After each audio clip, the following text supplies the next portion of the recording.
Hi, everyone. It is so good to see you here in this question and answer webinar that we are having with Penijean Gracefire. My name is Nazanin Hosseinkhah. I have a PhD in medical biophysics. I am the director of special projects at Vielight, and I am managing the Neuro Pro 2 device. I have been with Vielight for the past 6 years now, having different roles, starting from clinical trials on different projects, on medical devices, and more now in marketing and promoting the Neuro Pro 2 device, which is I guess one of the great devices out there in terms of photobiomodulation. I am here today with Penijean Gracefire, um, who has been a great friend to Vielight. She is a neural frequency analyst, a licensed mental health clinician, a published author, and she has been specialized in designing therapeutic applications for emerging neurotechnology, constructing closed loop EEG-based feedback paradigms to alter neural dynamics in real time. Her background on the groundbreaking work that she has done has led industry-wide changes in neuromodulation and is the basis for current standards in the international certifications. So, the questions that had been submitted to us before were divided into three main categories. So I can just say safety and usage would be the first category that we will be going through. Uh, Mechanisms and efficacy would be the second category, and protocol insight is the third category that I think Penijean and I can go through that.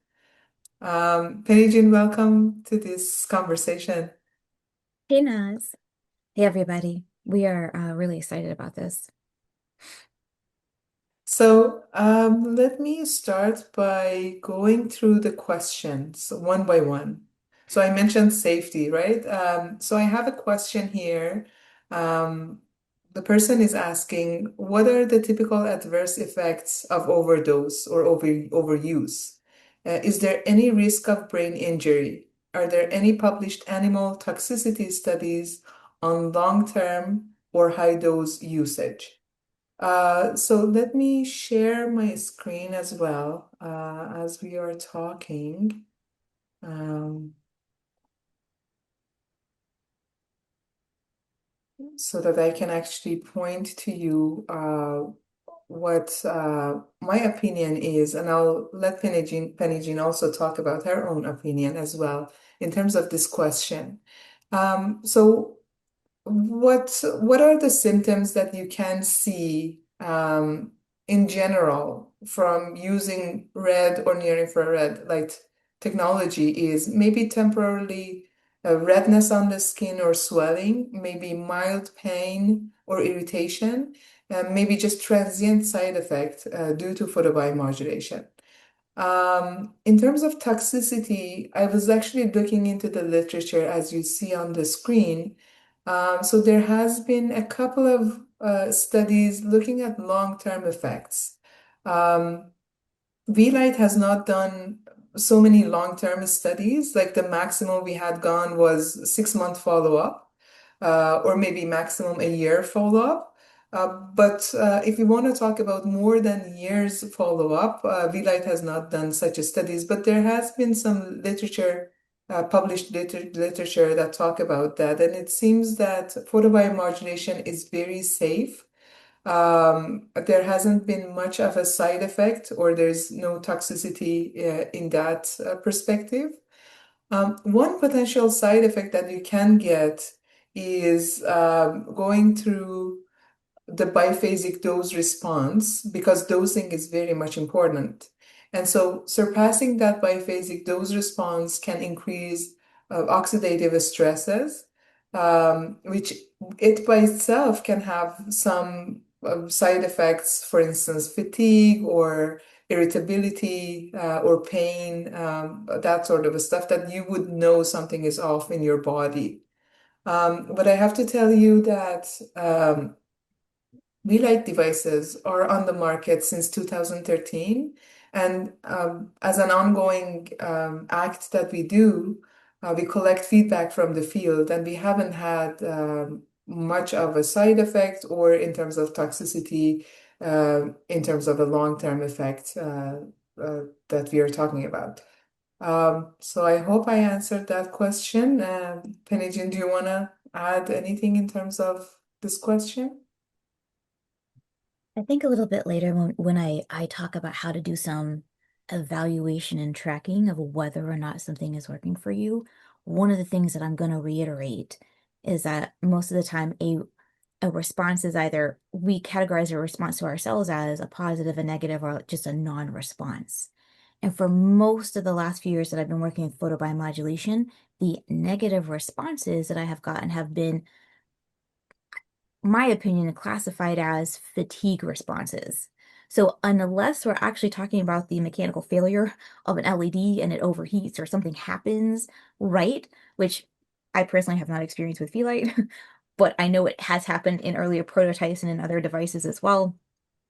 Unless we're actually talking about something that's physically going wrong with the device, the majority of people that I'm working with, the negative responses have all been, I've been too tired, I've been overstimulated, I have felt a little headachy, or, we've been able to trace it to dehydration. I didn't actually eat before I did this. I ran it a little too long. So most of the time, it's a combination of just user error and then some type of fatigue indicator. And we can pretty much figure out why that's happening and mitigate that. But I will talk a little bit more about that later. And I think thinking too about how we determine how we would like to place the use of the Vielight into a daily regimen or routine is also going to be relevant, right, to how we think about how it affects us positively or negatively, or not at all, which is a more common negative, complaint. I did it a bunch of times. I didn't notice anything. So we're going to talk about that as well. Excellent, perfect. So I'm going to the next question. The next question is frequency of use. So what would happen if I used the device 7 days a week? Could there be any rebound effect, or if I later miss a few sessions? So I'm going to go ahead with my own opinion, and Penijean, I'll let you express your opinion next as well. So based on what we know so far, from users' experience, what Vielight typically asks people from the general public that they can tolerate the device is that using the device for 6 days in a row, skipping the seventh day, because as I told you, because of the biphasic dose response, the dosing is very much important, and you don't want to go beyond that dosage. However, having said that, it is not a set in a stone rule, I guess. So it actually varies between people. Some people can actually easily tolerate more dosage into their body, and they can actually afford using the device every day, all 7 days. So you have to monitor yourself to see if you are experiencing like mild side effects, such as fatigue, a slight headache, irritability. Any of those are symptoms that you are doing too much. And if you did that 7 days a week, and any of those symptoms come, that means you have to reduce that down. One other point that I wanted to say here is that our brains become habituated over time. And so occasionally it is beneficial for us to take a break, to get out of that pattern by changing, maybe by changing the pattern, changing the protocol of the usage, or maybe having some short periods of rests and then using the device again as well. And so in terms of the other question, that what would have happen if I miss a few sessions, I think short term, there shouldn't be any rebound. But long-term effect, what we had observed is that people can gradually come back to their baseline if you stop using the device altogether. So you probably have gained all the benefits from using the device for 3 to 6 months, maybe. And then if you stop the device altogether, probably the benefit can diminish and you can return to the baseline. Penijean, to you. Yeah, I've got so many thoughts on that. I'm going to say a couple now and then a bunch more later. Um, what Naz just said about a baseline, I think is actually pretty critical for determining usage. I think a lot of times we are not actually establishing a baseline to then introduce the Vielight into. And there's a couple ways that we can consider doing that. It is hard to separate out sometimes research and clinical efficacy because, you know, the theory would be you do absolutely nothing at all different for like maybe a couple of weeks, and then you introduce V-Light only and you do nothing but V-Light for a stretch of time, and then you but the reality is, especially when people are looking for relief for acute symptoms and they also have a variety of other things they already do as a routine, we're usually introducing V-Light into a much more messy daily environment and routine than would be methodically scientific.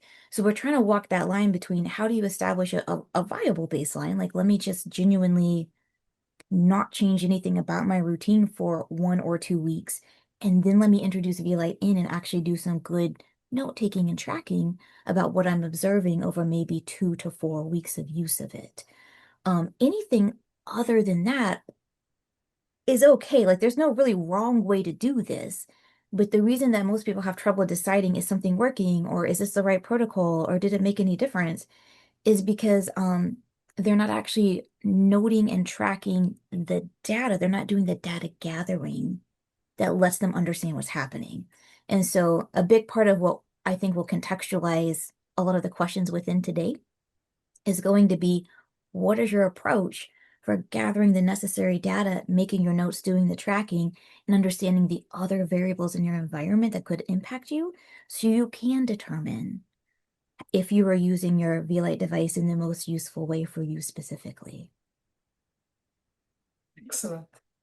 Thank you about that. So question number 3, how snug should the headset fit? So this person is asking, when I first began using it, I developed a headache until I realized it was too tight. So that is a very good question. So the headset does not have to be very, very tight.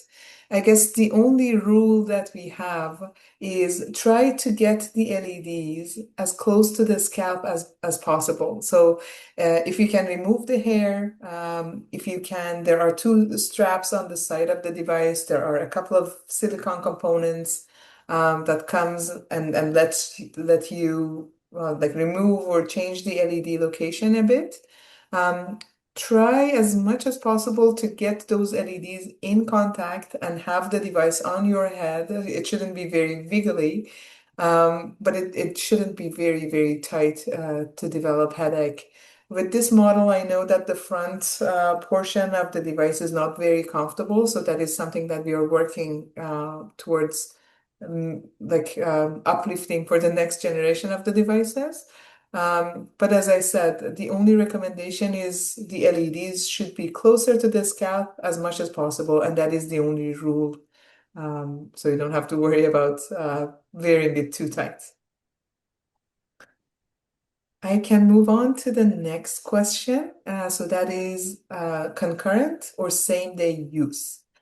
Can I use my red light panel, body panel, on the same day as the Neuro Pro 2 device, or even simultaneously? So with respect to V-Light devices, which is a brain transcranial photobiomodulation, we can say yes, you can use your red light panel at the same time, or maybe exactly at the same time simultaneously with the Neuro Pro 2 device. However, the recommended approach would be, it would be best if you can separate it in timing. so that the body panel does its job, and then the brain photobiomodulation does the job as well. As you know, as I mentioned before, there is the biphasic response. And so if you happen to see some side effects, as I mentioned, fatigue, increased irritability, maybe a slight headache, you have to reduce down the dosage. So that means there is too much of light into your body, and your body is reacting to it.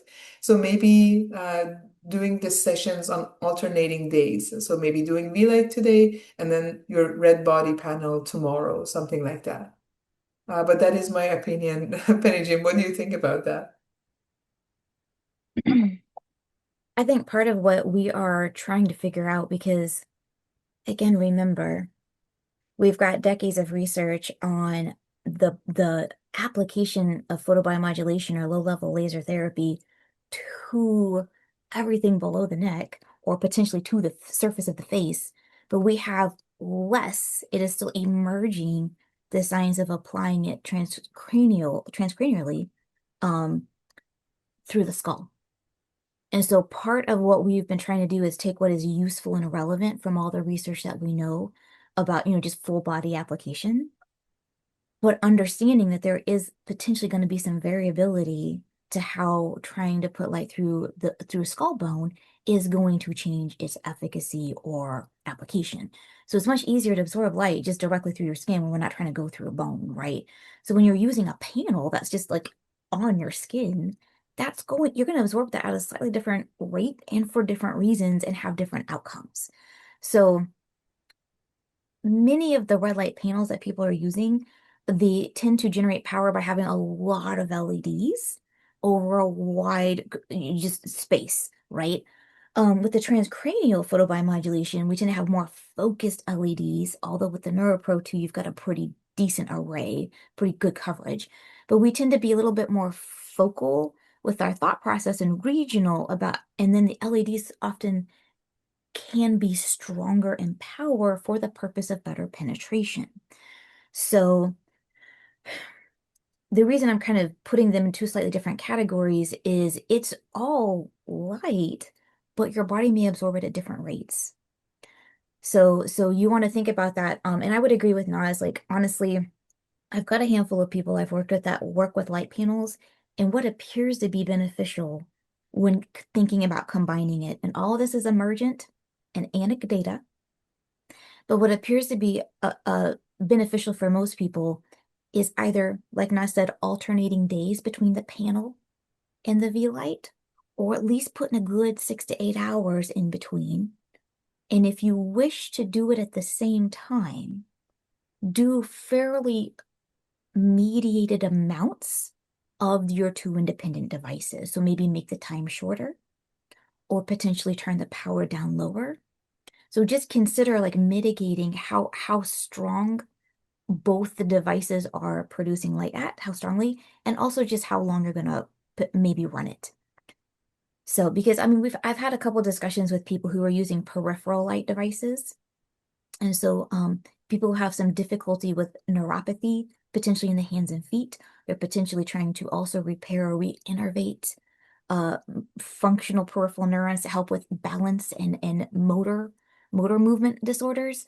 The idea of maybe doing some sensory motor strip NeuroPro V-Light while also having light on your hands, potentially for tremor circuit activation, or light on your feet, potentially for neuropathy or local peripheral nerve activation. Part of that I think is honestly really quite viable as a let's bring some attention to and activate circuitry bottom up because NeuroPro activates top down. But if you add in information simultaneously to the peripheral nerves, you're doing a bottom up. So you have a much better chance of completing the circuit of data out to the periphery if you do a little bit of simulation. But that doesn't have to be with additional light panels. It could also be with vibration, haptics, thermal conductance. There's a few different ways to do it, but I think it's a very promising direction to integrate in that way. But we do have to think about exposure length and power. Excellent. Great. So moving to the next question, firmware and update. So the person is asking if Vielight refines or updates the current batch protocols. Is there a mechanisms for performing firmware updates or downloading new protocols? If so, how users receive them? So at this point, the device has all the capacities and it has everything I guess embedded already in it. There is no firmware update planned for the current device up to a few months. So users have the ability to create their own protocols. Penijean has so many protocols and recommendations that they can easily key in, and hopefully sometime in the future we would have those built in as well. So there's a be built feature that you can go ahead and become creative and use that. But that is something in 2026, so I can't give any timeline that those are the marketing components, but I'm just letting you know that there is no firmware update requirements. Everything is already in this device right now. In terms of the future plans, also we are working on an AI project, which is being launched early 2026 as well. So you can get customization on your protocols. And as I mentioned, you can come back and reprogram everything with the current device that you have. So none of that requires a major device update. So moving to the next question regarding user community. Is there an official user group or online forum where owners can share experiences and knowledges and their knowledge? So we have just launched the Reddit community for Vielight. This is something that we had been working in the past and just recently launched it. So you can go ahead there and read more about Vilight's knowledge exchange.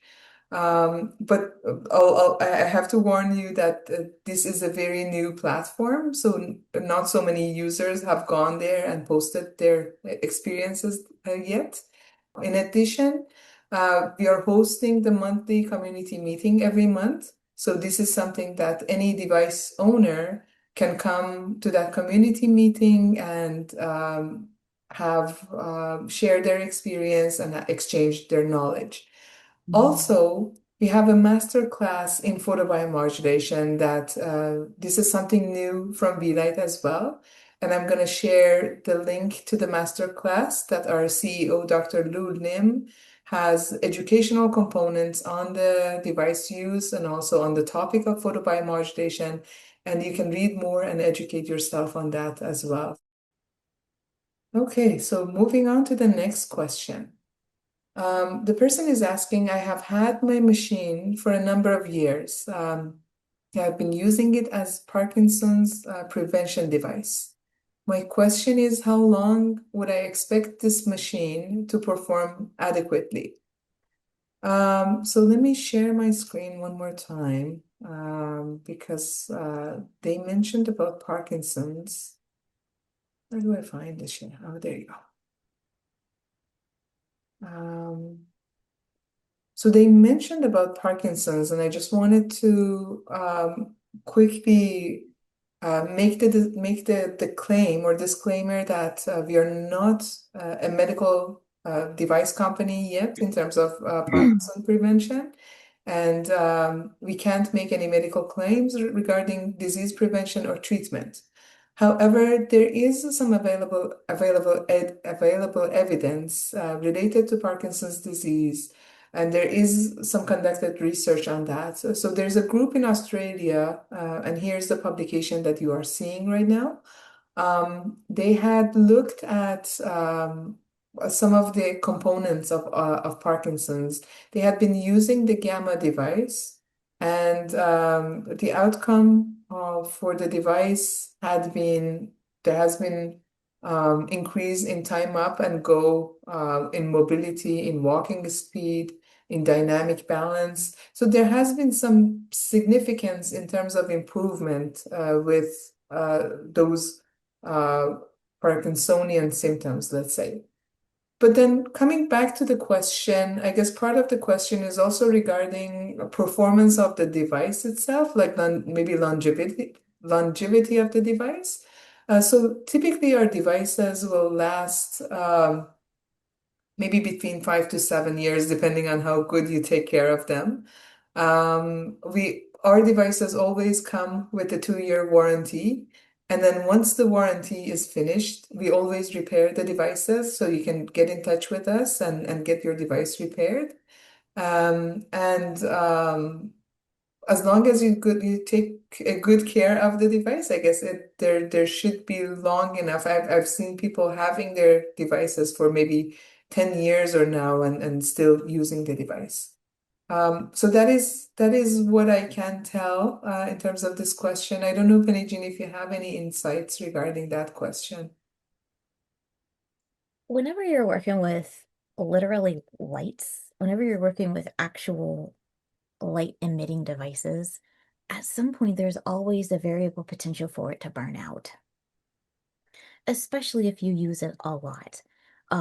I joke a little bit with my mom because I got her one of the intranasal setups maybe 3 or 4 years ago when they first came out. Like the ones that had all the different LEDs.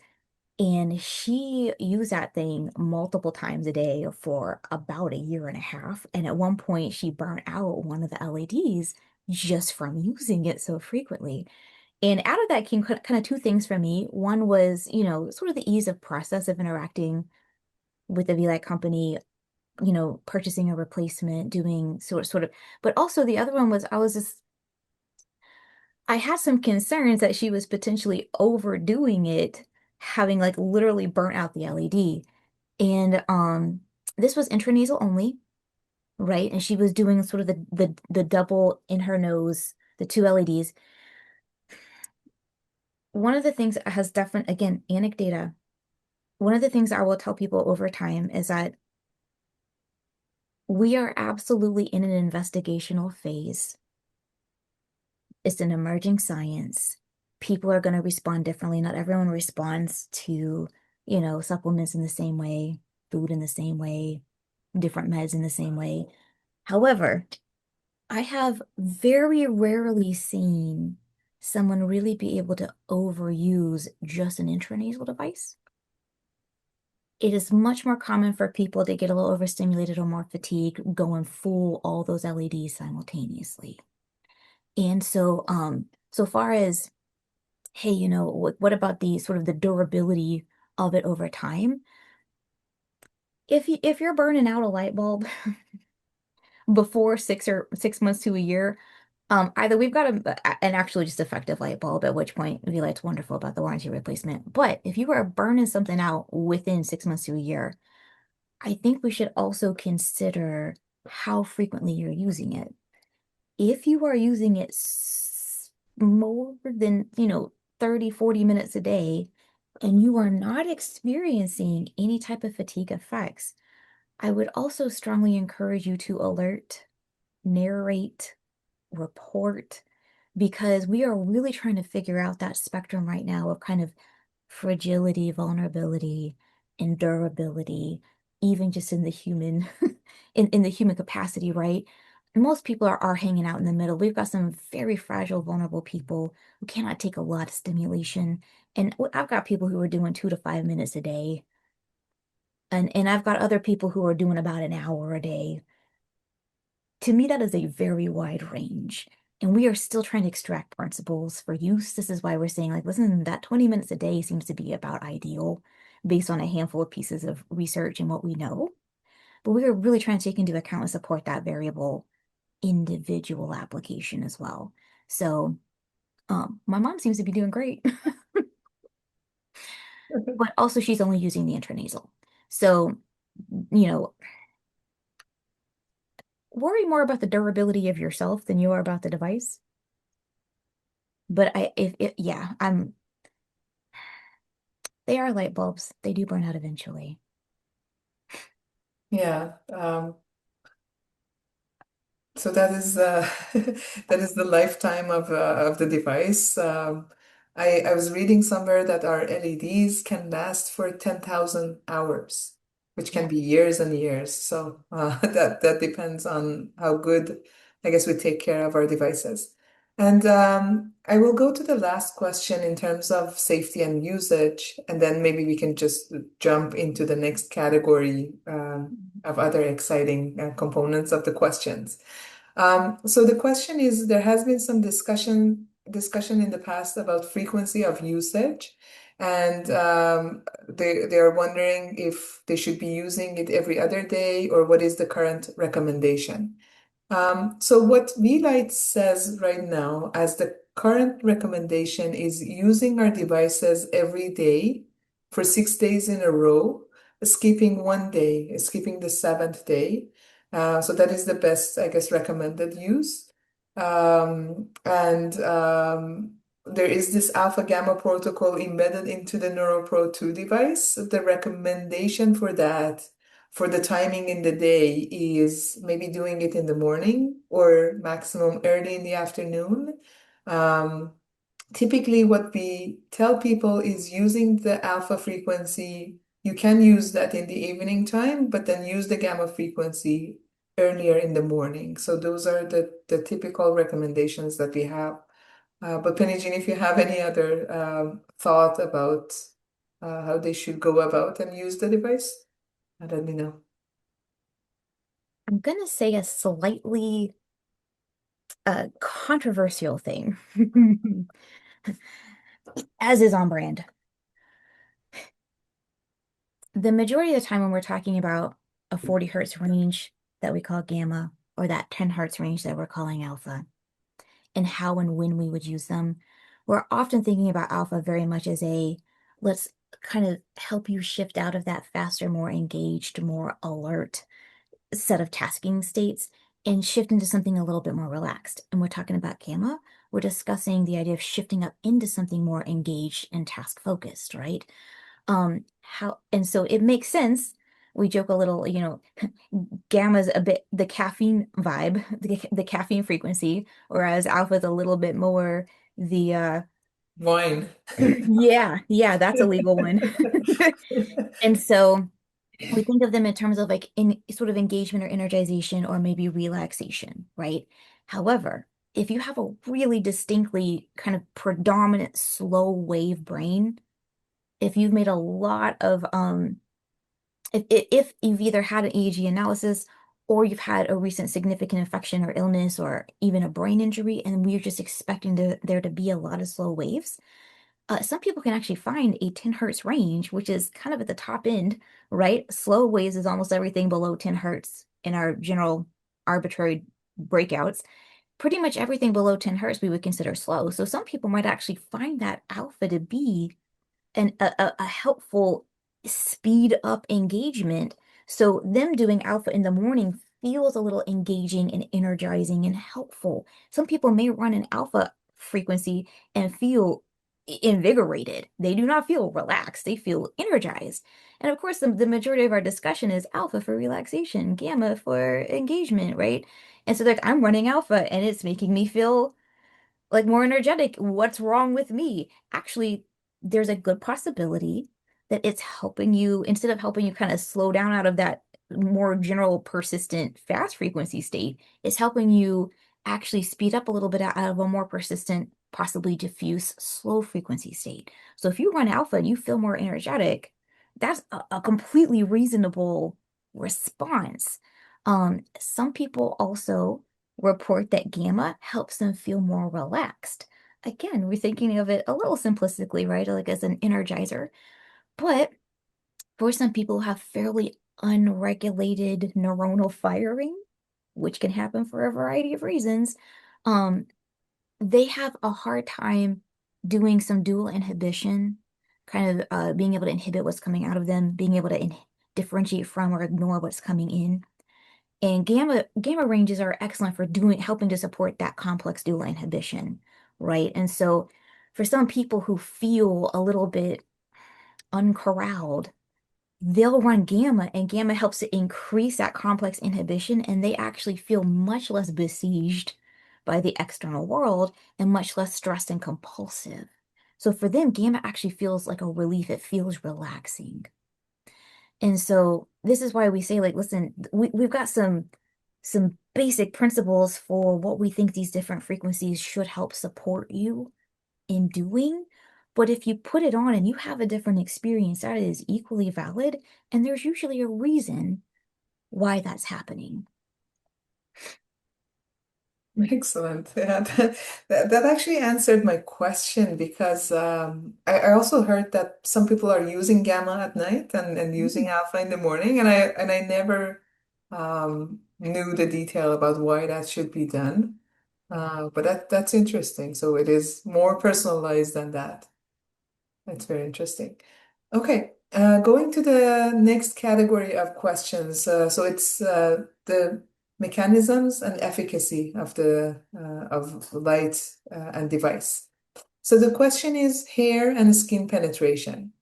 How well does the light penetrate hair, given that it reportedly does not penetrate darker skin tones as effective as lighter skin tones? That is true. We actually had a publication, and I'm going to share the publication here with you on the skin color. So the darker skin will not have the same amount of dosage as the lighter skin color. So in that regard, it means that depending on what the skin color you have, you can actually change and optimize the dosage. Maybe you can just go up and increase the amount of LED power output, let's say. And you know that with the Neuro Pro 2 device, the LED can go to 140%. Whereas the other normal devices that Vielight carries, they can have 100% on the power output. Um, so in terms of hair, yes, hair is a barrier in terms of light delivery through the scalp. It is true. We always say try to remove hair as much as possible. But I have seen people with dark, thick, full amount of hair. What I can tell you is the intranasal component in our device and the frontal LED are the strongest elements on the device. Even if let's assume that there is the worst case scenario that there is no LED or there is no light being penetrated through the scalp on the other LEDs, even through the intranasal and the frontal lobe, you would get a lot of impact from the device. And so here is the image. What I'm actually sharing with you is the work. It is the study that we had done in collaboration with Baycrest University, with Baycrest Hospital, University of Toronto. What they had looked was transmitting photobiomodulation on the forehead and through the nose only. And what they're looking at is functional MRI signal. It is the bold signal, the bold oxygenation, blood oxygenation signal. Um, I can't, I guess this picture is too small to go into the detail, but what is going underneath behind the scene is that the whole brain is lighting up. So even with minimum amount of light, even with the forehead and the intranasal, the whole brain can light up. So we shouldn't actually worry too much about, let's say, light penetration uh, in this regard. Um, Back to the question, as I mentioned, yes, it is better for you to then, depending on your color of the skin, you can adjust the dose and try to remove the hair as much as possible. I guess that is the best recommendation I can give. Um, I can go on to the next question. That is, in one of the presentations on YouTube, Nazanin had explained the coverage of the default mode network, Salience network, and central executive network by the LEDs on the Neuro Pro 2. And I'm very interested to understand a bit better where these brain networks are in relation to the LED positioning. So, Penijean, I will talk a little bit about that. I know that you had been one of the brains in terms of designing this Neuro Pro 2 device. And I'll let you speak first, but I'll just actually show this image, and I know you have this picture as well. So it is showing the activation on the brain in some of those networks. So the default mode network, Salience network, and central executive network. And so um, you know that with the NeuroPro 2 device, we have 10 LEDs over the head that we claim that those LEDs can cover the networks that I had just mentioned. So what we had known in the past was that when you um, stimulate the brain with lower frequency, it tends to activate the default mode network. But then once you switch to the higher frequencies, it actually associates and engages with Salience and Central Executive Network. And so, because of that, now you have the capacity of having all the LEDs, and then depending on what input frequency you want to use in, you can then switch back and forth or modulate the brain the way you want. But Penijean, you are the expert, and I'll leave it to you to give us more guidance here. Well, I guess there's two parts to this question. One is essentially how much penetration or activation is possible when we're starting to look at deeper brain regions, right? Even just bottom of the cortex, thinking about subcortical, right? Everything that's the farthest away from the LEDs, uh, what's actually possible here. And Naz and I have been talking back and forth about how to even evaluate mechanisms of efficacy in the literature, because one of the things, so I mean, this also bounces off the last question about, skin color and light penetration and how much melanin content you have and how much that makes a difference or how much you can absorb at the skin versus how much penetrates. First of all, the intranasals are indifferent to whatever color your skin is. I mean, they just do their job. So having a device that includes an intranasal component also helps to offset some of that concern about possible penetration. But the other thing the intranasal component does, which is a strong consideration, I'm going to talk about a little bit more and show some pictures in a while, is that the capacity to access some of those subcortical circuits. If we potentially have an LED that's at the base of the skull, and we have a couple of LEDs in the nose, and we are thinking about, I'll show visuals later, we were thinking about how to potentially access some of those subcortical circuits and or just sort of that insula, limbic, cerebellar, basal ganglia. There's a number of very critical loops, functional loops in there. And so when we're thinking about, okay, how do we take into account the literature on sort of this triple network theory, right? The salience, the default mode, the central executive.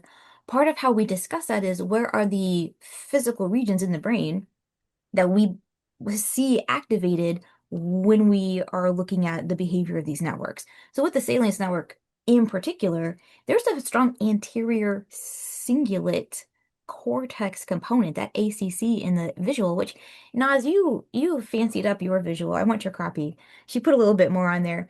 When you look at the anterior cingulate cortex, like the actual anterior meaning front, posterior meaning back, when you look at the what's sort of right behind those nasal passages and what we might could impact or recruit with an intranasal LED or two of them, and then you look at where that insula potentially is located, it's going to be a little deeper in there, right? Like you can't necessarily just stick an LED, behind your ears and go for the insula.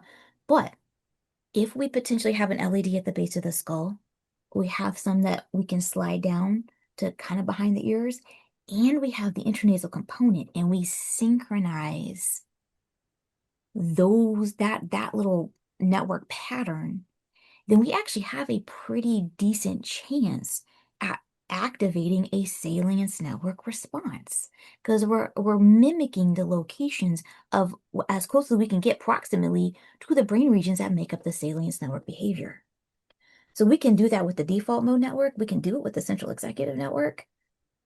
We can look at where is the activation occurring. Like we've got two frontal and two parietal locations that make up central executive in many ways, frontal to parietal. We have LED coverage, and we can cherry pick out and make a central executive network protocol just with those placed LEDs. And so the capacity to try to get proximal effects, proximal recruitment, if we were just doing transcranial only and no intranasal, I think we could still get some decent response, but I think that intranasal in specific is what really allows for the subcortical circuit activation that then allows for us to sync up LEDs and create a wider, more advanced network response. Excellent. Very interesting. Okay, moving on to the next question. Can Neuro Pro be used to heal damage in the brain or in subcortical regions on the brain, I guess? That is a very interesting question because I always had the question of penetration of light into the brain. And so I'm going to actually talk about the evidence. So there is a study. What I'm actually sharing with you is this is a study we had from Linda Chow from UCSF a couple of years ago. So this is regarding a case regarding concussion. And so the data, what they had done, these are hockey players who had concussion, and then they had assessed them using MRI, like structural MRI and functional MRI later on to see how the brain is evolving and changing. And they actually saw some fundamental changes in terms of tissue healing and injury.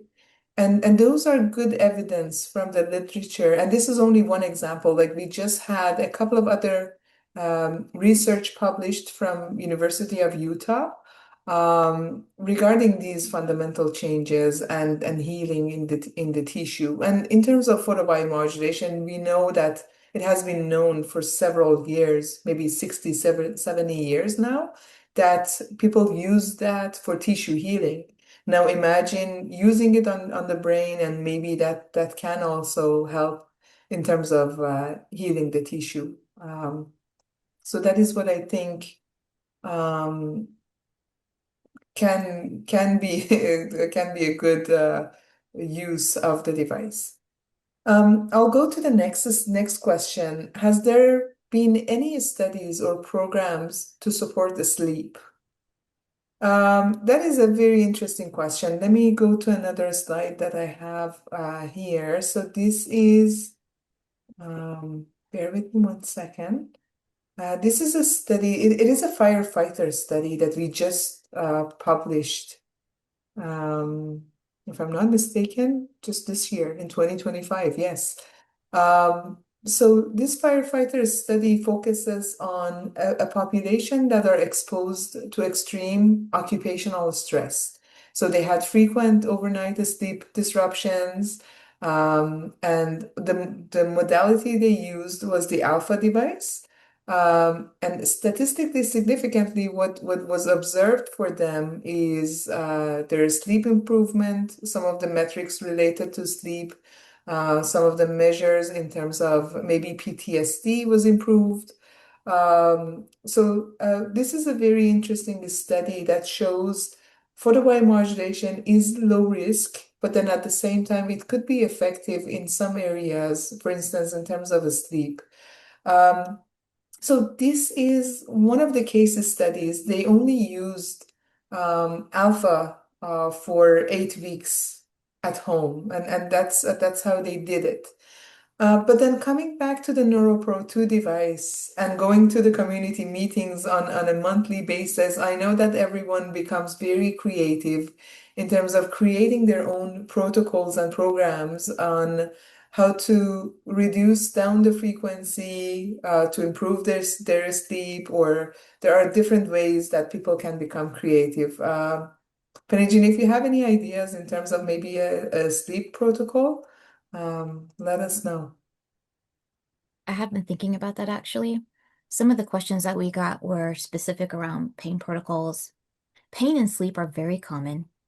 And then some questions around cognitive decline.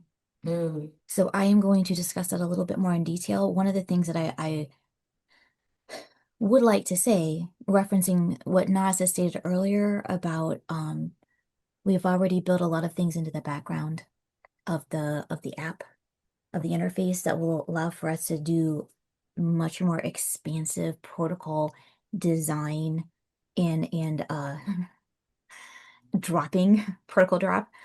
Um, it was because one of the things that we realized was that as we put a handful out, got some information and feedback back, and also as the research emerged over, the last couple of years and over the next few years, our ability to actually make protocol designs that were more targeted and specific and hopefully more just generally applicable is getting better. So this upcoming next year, Naz and I are working on potentially a webinar series, trying to figure out format, how we want to do it. But we're working on a webinar series where we will essentially, you know, fairly regularly do a webinar on, Naz will present a little bit of research on what we know so far about some things, and then I will take that research that she presents and I will um, have one or two specific protocols designed based on what we think we understand and know up until today. And so we're going to work on a couple protocols potentially for pain, some for sleep, some for we're going to try to be as specific as we can. Even though you're going to hear us say 4,000 times, everyone's different and you don't know till you try stuff. And that is actually true. There should be some principles that we can extract design from and say, listen, these are parts of your brain that are relevant to how you process and experience pain. These are the brainwave frequencies we see most prevalent in people who have a strong, miserable experience of pain and people who seem to be a little bit more chill about their experience of pain. We can try to construct something similar and see if that works for you. So, so yes, I will talk a little bit more about how to maybe look at some literature and do some tinkering around yourself. But we actually have some specific stuff forthcoming that will be rooted in whatever research and literature is most current. very exciting. Thank you. Okay, so I can move on to the last question regarding this category, and then I guess I will be finished talking a lot, and I will pass it on to you, Penijean. So the question is regarding functional neuro disorder. So this person's wife has FND, quote unquote, and so they have brain fog, they have body feels dizzy and off balance, and the gait is slightly off with walking and that sort of a stuff. And the question is, I was wondering if you can point me towards some data that may have to do with FND and red light therapy. So I have to tell you that regarding functional neurological disorder, Vielight has not conducted any studies specifically targeting that. However, I can share some of the findings that we have had in the past that are common or similar in terms of symptoms. Um, so some of the symptoms that was mentioned, for instance, brain fog, here on top left, you can actually see a publication we just had in terms of it is a double-blind study. The work that we had worked on people who had COVID and then developed post-COVID and then had brain fog at the end of the day. And statistically significantly, their brain fog was improved. On the right-hand side, you can also see the other study that I was showing earlier regarding Parkinson's. So this person's symptom was the gait was off or the balance was off. So in both cases, it seems that the gamma device or the gamma frequency was helpful for improving some clarity, some memory, some focus, and maybe this can be applicable for FND. However, I have a better recommendation for this case, and that is using the alpha gamma protocol in the Neuro Pro 2 device. Um, because now what we are finding is using alpha, priming the brain, and then on top of that, the gamma. So the alpha gamma back to back seems to be the best cocktail of the protocol that we know so far. So using it 6 days in a week, skipping the seventh day, maybe also in combination with the Vegas device, that can be helpful. Having said all of that, we can't make any medical claims or any treatments here. Everything has to be supported by research, and everything has to be done by systematic clinical trials. This is what we know so far from the suggestions from the research in the literature, and I just wanted to let you know that you can try the Neuro Pro 2 device on the alpha gamma mode. Okay, so I think we are done on the mechanisms and efficacy as well. And moving on to the protocol insights section, Penijean, you want to kick it off and Sure. go through the question? I'd really love to tie in, two of the things you just recently discussed, which is how do we potentially consider symptom application, right? And then the other thing is, so we've had a couple of questions around, like I've got one specifically that says, hey, like you've got some of your protocols are documented online, and then some of the protocols that are available don't seem to be. What's up with that? Um, Two things. Thing number one, Naz, if I'm not mistaken, we have an alpha protocol, a gamma protocol, and an alpha gamma protocol that just comes preset into the with the app itself. So we've got those three protocols, my five, and then Sanjay's meditation protocol. Is that correct? Exactly, yes. Okay. So probably part of the reason you're not seeing like explicit documentation of the alpha, the gamma, and the alpha gamma is that the majority of what Vielight has research on and discusses overall as like product research is on alpha and gamma and the alpha gamma protocol. So if you've got, some particular concerns about how would you use those, I feel like there's quite a bit of data. But we also have been discussing and will continue to discuss a little bit how to deploy them. But the other thing that was kind of relevant, I think, which also we've seen some repeated questions for is, okay, I've got some specific symptoms. What is the best protocol for me? And what I would like to do, I'm going to share my screen and I'm going to share my whole screen because I'm going to go back and forth between some resources. And I want to give you a very brief introduction to what we have that we're going to reference. And you are welcome to have any and all of anything that I show you. Okay, so first things first. I did a presentation at ISNR this year with Dr. Lu Lim, and my my 200 plus slides for this presentation are in this slide deck, and you are very welcome to have a copy of the entire thing. The reason I have pulled this up to use as a reference is because there's a number of things potentially in here that I think are quite useful. So there is the mental health neurological care. There's this particular 200 plus slide deck that you are very welcome to have. It is PDF'd up, and I will make sure that Naz has it available. We're probably going to send you guys like a folder with a bunch of resources in it. And so I'm giving you a very brief intro to like the resources I use to make decisions and design protocols and discuss those with you and make sure you have them as well. The other thing I've done is I've made a little haphazard some references and resources for specific questions that came in that I'll be, reading and replying to. And so I will also make this PDF'd up and available to you as well for reference. I'm going to use this to help answer. It's easier sometimes, I think, for some people to have visual aids. So that's what we'll be doing with this one. So you've got two potential PowerPoints that you are welcome to have. And then the other couple of things that I use quite regularly You are going to see me, don't get seasick. I'm going to scroll back and forth a lot. You are going to see me reference some of the literature on Brodmann areas. It's a little bit dated, but there's so many years of fairly reliable geographical research around Brodmann areas that I still think it's a decent gateway into like just the neurophysiology of functionality.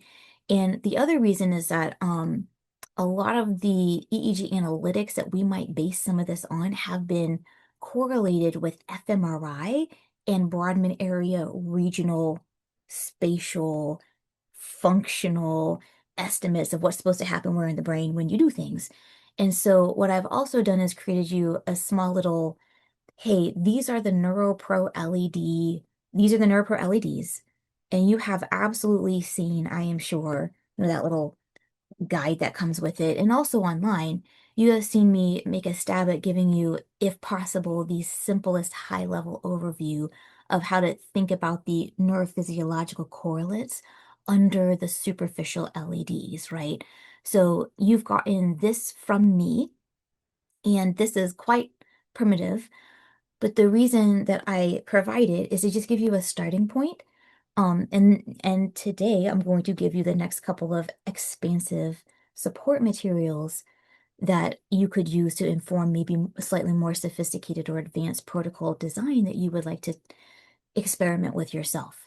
So what is available to you that you are very welcome to have is going to be some of you will probably recognize these documents. I hand them out all the time.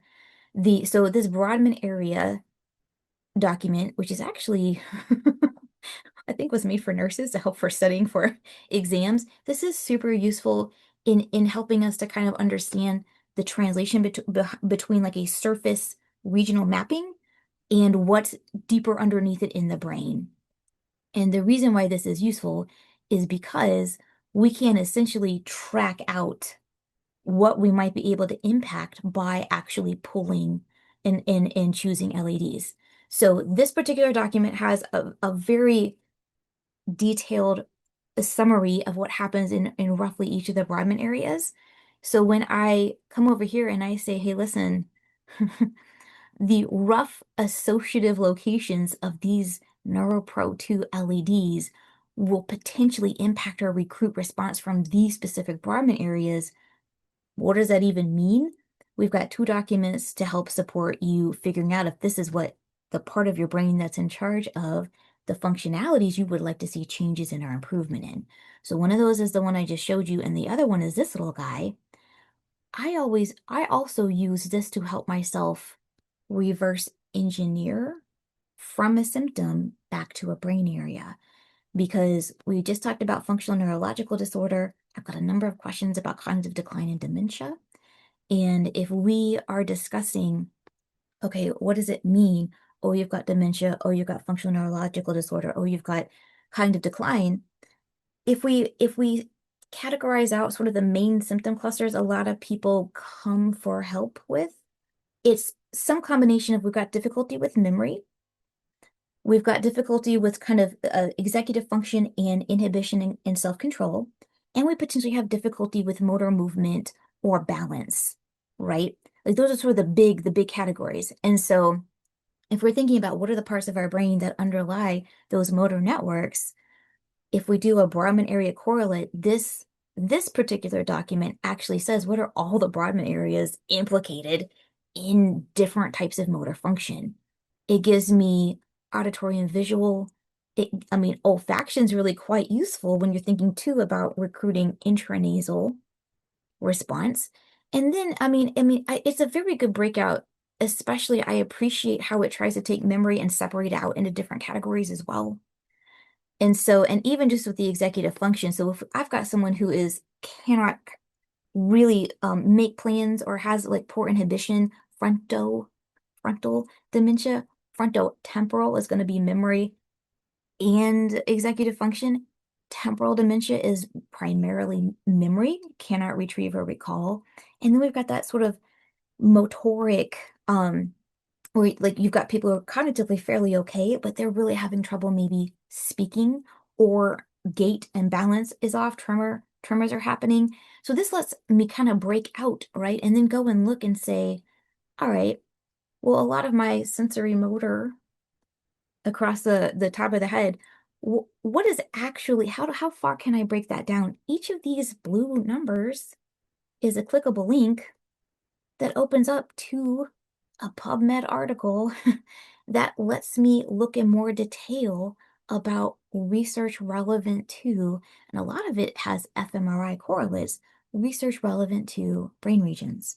Now, the reason I'm showing you all of this is because you can go as far down the rabbit hole as you want. A simple way of thinking about this is, okay, if I'm having difficulty with sensory motor, is it hand movement? Is it swallowing? Is it, am I losing sensation? This is also relevant for designing pain protocols. Even though there's a certain amount of anterior cingulate component in a lot of pain, there's also significant component parts in the sensory motor part of your brain that process pain as well. And so these are the documents I'm drawing from when I'm thinking about how do I cluster something together or network something together to like physiologically, because remember, those are the two things that we use to design a protocol. What are the locations? And then the second one is what are the frequencies, which I'll talk about in a minute. But when I'm thinking like, how do I map together relevant areas that I want to impact or recruit? I'm using resources like this, and I've tried to simplify that down as much as possible with a small summary breakout that says, here are the Brahman areas physiologically proximate to these LEDs. And then you can take a look and say, what do those Brahman areas do? Or which of these LEDs should get me closer to the brain areas I want to impact? So any and all of this is available to you for use. So, and part of the reason I'm even discussing that is because if we're going to think about potentially someone who has balance or gait issues, a sensory motor protocol, right? Notice this sort of dark aqua line circles the three right in the middle across the sensory motor strip. A sensory motor protocol, a central strip protocol, could be quite relevant for someone who's having difficulty with balance. But we do know that there's an anterior cingulate component in volitional movement control, and we know that there's a cerebellar component as well in movement.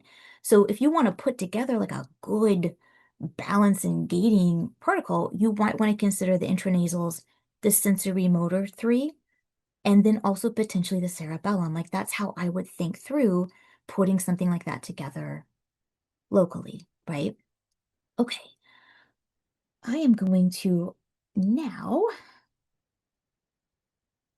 tackle a couple of questions, and as I work through them, show you additional resources and show you how we're thinking through and deciding how to use and apply those in a practical way. Okay, I did have a request for, hey, a consolidated, tiered, very simple explanation about how all of this works would be super great. Yes, it would. Full agree. We are working on producing something in this coming year that is a written summary of what we've learned so far and some assembling some of these principles and visuals as well into one kind of focal place. In the meantime, there are some things that are available online. The Vielight website, as you know, has a lot of resources.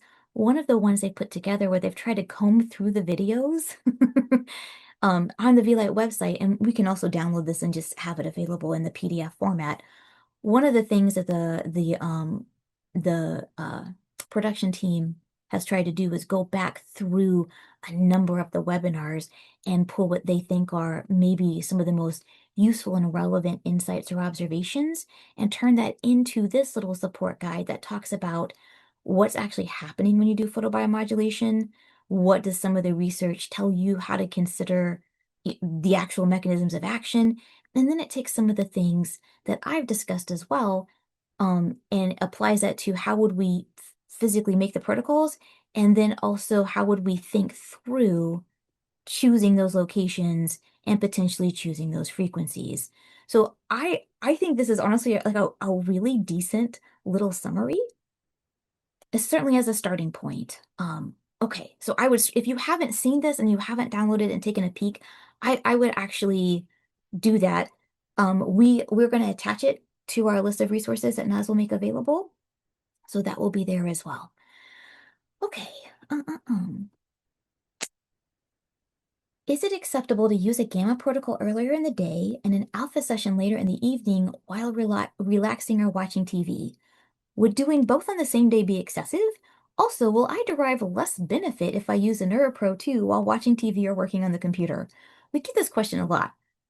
And it's understandable because we have so many hours in the day.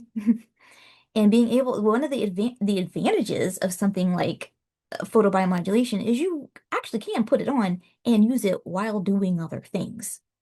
That is a completely valid and a reasonable way to approach it. The only reason why you would consider not doing things simultaneously as running a photobiomodulation protocol, well, I say the only reason, I guess there's three real vector considerations. One is your own capacity, like your own availability of energy to expend processing that photobiomodulation information. If you're kind of vulnerable and fragile and you do not have a high tolerance for much, if you're easily worn out and overstimulated, I would consider not doing anything else while you're doing the photobiomodulation protocol. And I would especially consider that if you're doing a fairly extensive transcranial protocol. If you're maybe just running your intranasal, if you are doing a fairly simple protocol with not a lot of LEDs, not super demanding, not particularly long. Like I have a couple of friends who, and I say friends, colleagues, clients, friends, coworkers. I have a few people I know who like to use the Neuro Pro while driving. They hop it on and they use it during their daily commute, right? I mean, I don't think there's a wrong way to do it. What you would have to decide for yourself is it going to be more fatiguing for me to focus on or expend energy on other things while doing it simultaneously? Like, is that just going to be too much? The second thing you would consider would be how much of your brain and central nervous system is available to focus on and process the information coming from the photobiomodulation device. So if you are doing like some steady state stuff, like those intranasal 633 and 655, maybe the 470, if you're doing a steady state light that is not pulsing different frequencies, I feel like in some ways that's the least amount of variability and complexity in an intervention. And so if you want to use intranasal steady state lights while you are potentially doing some other things, those are probably the best pairing. But when you start moving up into that 8, 10 wavelength, and then now you're pulsing it, you're asking for way more complex response sets or engagement from your brain and central nervous system. At that point, you're going to want to suss out for yourself, parse out for yourself, would I like to make as much of my cognitive and central nervous system available for processing the usefulness of that more complex protocol? And I think this is where I often tell people, honestly, probably your best bet is to take that 20 minutes and not do anything else. Look out the window, look at some trees, you look at a lovely painting, do nothing, close your eyes. And the reason that I say that is because anything else you're doing is just it's just a competition for your available resources and processing. So that doesn't mean the photobiomodulation will work less, but it means that your capacity to make use of what it's doing for you could simply be less. So I would ideally not do anything else at the same time, but we are anxious and busy people. And so if you need to do something simultaneously because you're like, I can't sit there and do nothing for 20 minutes. Literally, I'm not physically capable. Something that's potentially auditory and not doesn't require a lot of cognitive recruitment, music, potentially relaxing or classical music, or potentially a podcast that's somewhat interesting and informative, but is not requiring you to really focus on it to follow what's happening, right? Um, so you can pick some more some less stimulating or demanding, peripheral experiences if you need to engage in something, you absolutely can. If the photobiomodulation will still do what it's going to do, we're just making resource management decisions about how much of our uh, central nervous system, peripheral nervous system kind of capacity we're making available to benefit from the photobiomodulation session. I do know people that do things while they do their photobiomodulation. They do watch TV, they do drive. They still believe they are deriving benefits, and that's why I'm saying you really can't do it wrong. But you're not just sitting there doing nothing. The photobiomodulation from the actual light, the wavelengths of light, your brain interprets that as information that it needs to process and interpret and potentially respond to. There are actual, mechanisms happening at a cellular level that require energetic support. So you're not just sitting there doing nothing. Your body and brain are doing things in response to the exposure to those wavelengths of light. And so if anything else you're doing simultaneously is just competing for resources that would potentially impact how much you could benefit from that cellular mechanism. Now, like I said, I don't think you can do it wrong, but those are the considerations that I would take when I was making those decisions myself. Okay, another question I got was, among the different available protocols, are any more likely to support long-term brain function than others? For example, focus versus meditate. Okay, one of the other things that's going to happen, it happens to us and for us, and in relationship to trying to figure out how to help ourselves. One of the things that's always happening is, and I'm going to zoom out just a smidge and then come back and be very specific, is that none of us have enough energy, none of us have enough bandwidth, none of us are getting enough sleep. Nobody's really eating all the things we need to. Like, none of us are really okay. Like, we all could use some general support in various ways. I come from EEG based neurotechnology intervention land. Like, the expertise that I'm bringing to the table is some 20 plus years of being certified in and understanding and designing on and clinically applying things like neurofeedback and looking at EEG and providing feedback to brains based on EEG monitoring and measurement.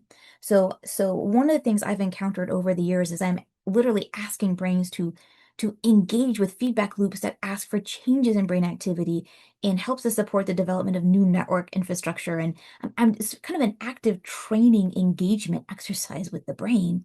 One of the things we regularly encounter is people who do not have sufficient physiological resources to engage with or benefit from a training session, right?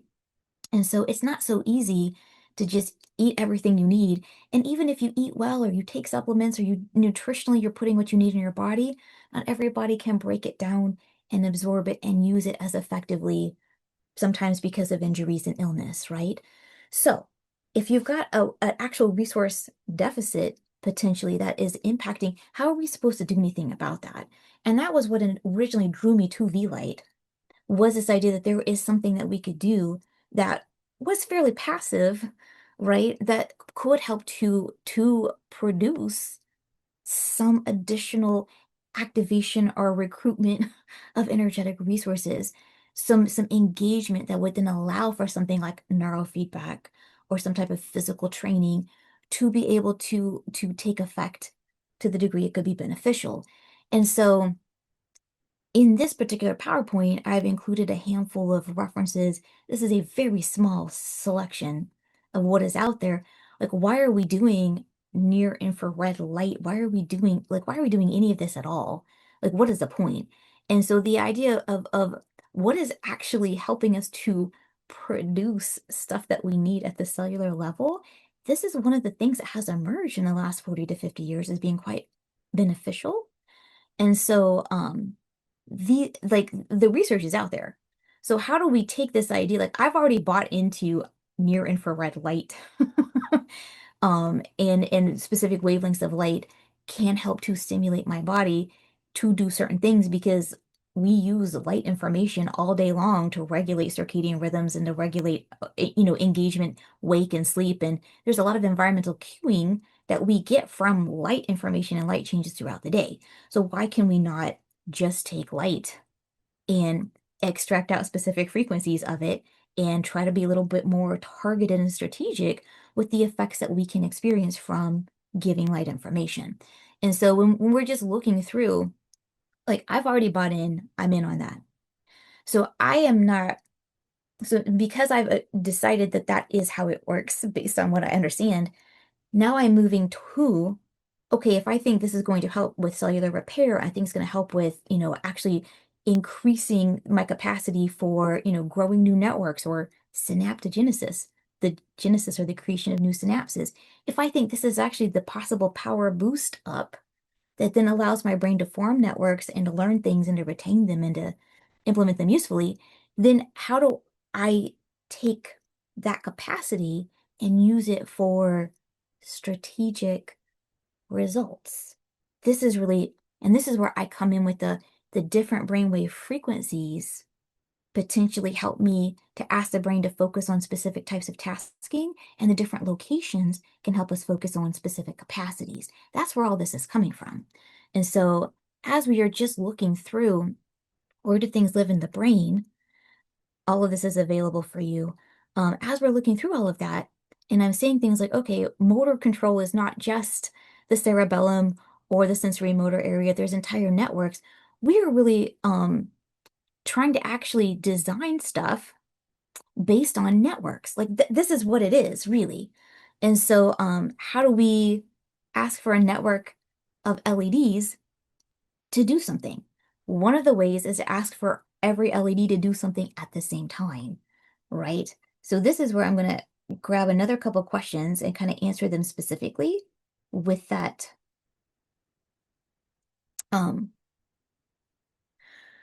with those code hooks. Okay. So we're going to come right back to how do we make networks happen? Is there any additional benefit to using the Muse device in conjunction with the Neuro Pro 2 if I am not an experienced meditator? So we've got some questions about meditation. How would we make a meditation protocol? What's better for long-term brain health? How do we use it? Okay. This is where your capacity to determine for yourself what is it that you want to be able to do, and how do you look for the underlying brain regions or brain frequencies that would help you engage with your functional priorities? So what I'll also often tell people is try to identify for yourself and, discuss with or potentially get some additional processing help, but try to identify for yourself what are the actual specific things that you want to see change. What do you want to be able to start doing? What do you want to be able to stop doing? Like what actually is going to affect your day-to-day quality of life? So if you can identify those for yourself and then potentially try out a protocol, you will want to track as much as possible. What did you do? When did you do it? How much of it did you do? Did you notice any differences in the specific things that are important to you? So potential like positive changes, but also how fatigued or strained or stressed did you feel after doing a photobiomodulation session? And this is how you can, like, you are, I mean, this is a very rough template. Please feel free to have and adjust and adapt. But these are the bare minimum things that I would recommend that people actually notate and track for themselves as they're using photobiomodulation. Because if you aren't, after 6 sessions, 8 sessions, 12 sessions, it's going to be really hard to remember what you did. So methods for the win. Okay, so long-term brain function, and say like maybe meditation versus focus versus whatever. A lot of what we're calling meditation is people who are trying to go kind of one of two directions. We are either feeling somewhat disconnected from the world around us and we are trying to expand out and connect and feel like we're part of something bigger, feel like there's some kind of meaning to what's going on. The other direction is people who feel a little too open, easily overwhelmed, too stressed out, and they'd really like to be able to ground in and stabilize and feel like they have a strong sense of self. So this idea of like, let me expand out and connect, or let me kind of corral or ground in and stabilize. These are the kind of the two main categories of the reason people do meditation, right? They're trying to sit there and like reconnect with themselves, or they're trying to reconnect with something external. So this is also going to allow for us to parse out, are we trying to do faster frequencies at the higher end of the spectrum to expand out? Or are we thinking about something that's more stable and internally oriented? Do we want to do some slower end of the spectrum frequencies as well? One of the questions I got was, how would you design a meditation protocol? Now, we've got one from Sanjay Manchada.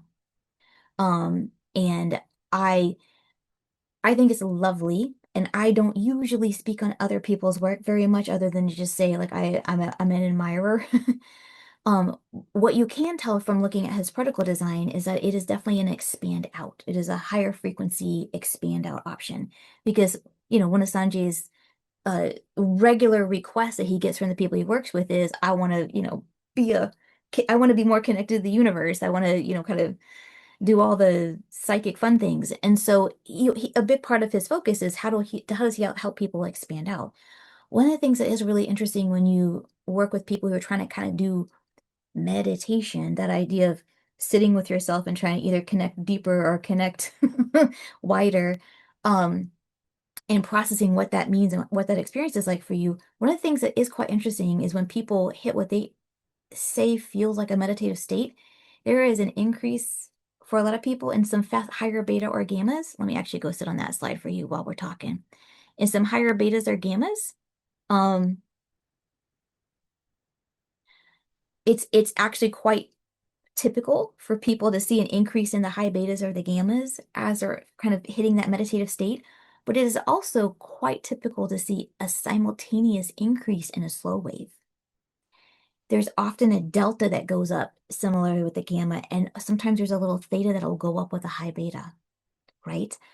And for people who are thinking in terms of there's just one or the other, right?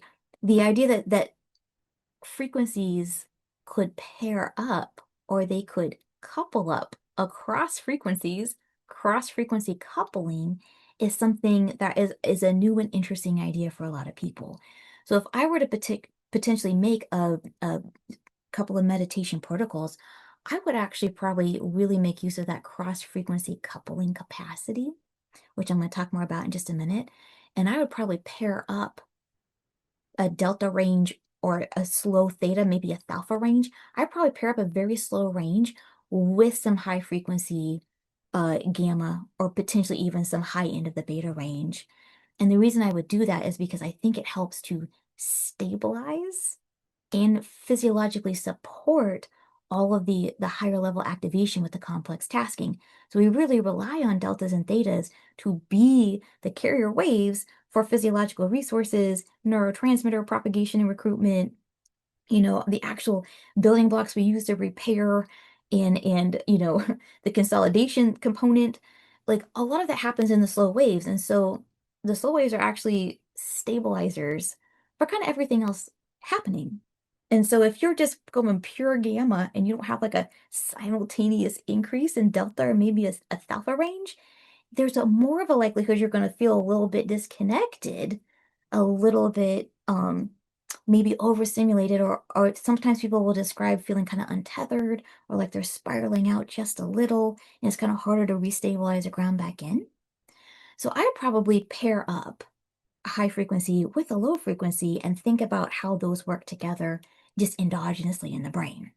Okay, what about using a Muse device? What about using an HEG device? What about using heart rate variability? What about using stuff with my photobiomodulation?